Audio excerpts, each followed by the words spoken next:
While the CrowdStrike update is the root cause of the outages, it took out Microsoft systems that were running the program. Joining us now to explain more is Ann Johnson, Microsoft Deputy Chief Information Security Officer and Corporate Vice President. Ann, thank you so much for joining us.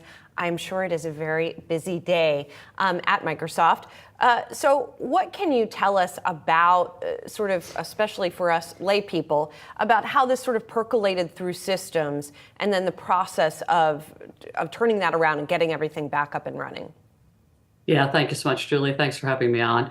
Look, CrowdStrike pushed out an update last night. This is similar for folks that aren't, steeped in this technology all the time.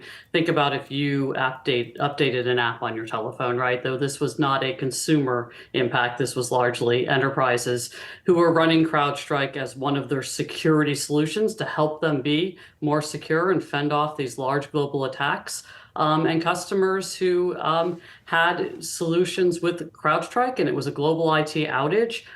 We are working really hard. We're working with CrowdStrike. We are having a lot of conversations with them. They have published guidance on their website. I would strongly encourage people to follow that guidance because there's a lot of misinformation, as you can imagine, out there on social media and in different places. And we also have teams of engineers working to make it easier for folks to apply the fixes to this CrowdStrike flawed update. We are working and having conversations with CrowdStrike. We've been on the phone with them all morning. We have teams of engineers, and of course we have teams of our support engineers working directly with customers to try to get them mitigated and up and running just as fast as possible.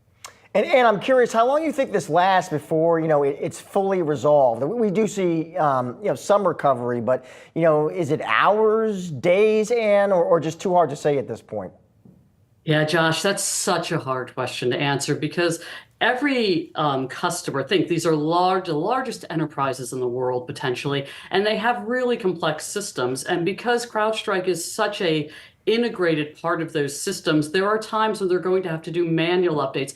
We are working with CrowdStrike really fast to try to remove all of that manual process and try to get to a place where customers can do a more updated and automated process. But at the end of the day, customers are moving as quickly as they can with the support from us, with the support from CrowdStrike, and we're conscious and empathetic that we need to get global business back online.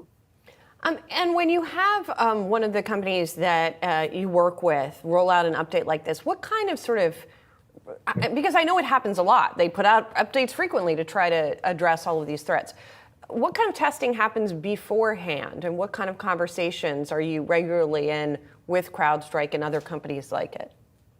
Such a great question. So look, our engineering teams always are working with any of our partners who are publishing security features that impact our systems to try to avoid a situation like this, right? And those are ongoing conversations. There's a very rigorous program where the partner is encouraged to test thoroughly, and I certainly wouldn't in any way anticipate they didn't test thoroughly. This obviously was just something that was unexpected and has caused this global event. And the thing we really need to focus on right now is getting people back up and running as quickly as possible. We are focused with CrowdStrike, with our customers, at doing that, and there will be plenty of time post this event to figure out exactly what went wrong and how we can make sure that something like this does not happen again. And a broader question for you, and I know folks are asking right now about whether we are just too reliant, Ann, on too small a number of companies powering the web. Well, it just seems to be a key issue, a key question folks are asking after this event, and I'm curious to get your take on that.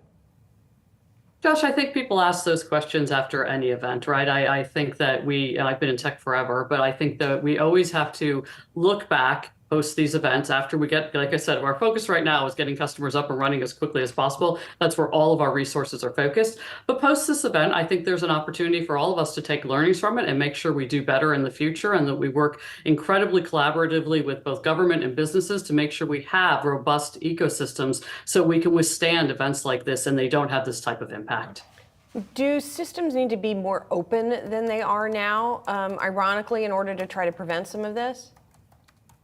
That's an interesting framing just because this was a third-party solution. So it was, by definition, a very open system, right? A third party provided an update to their Microsoft customers that brought down global IT systems.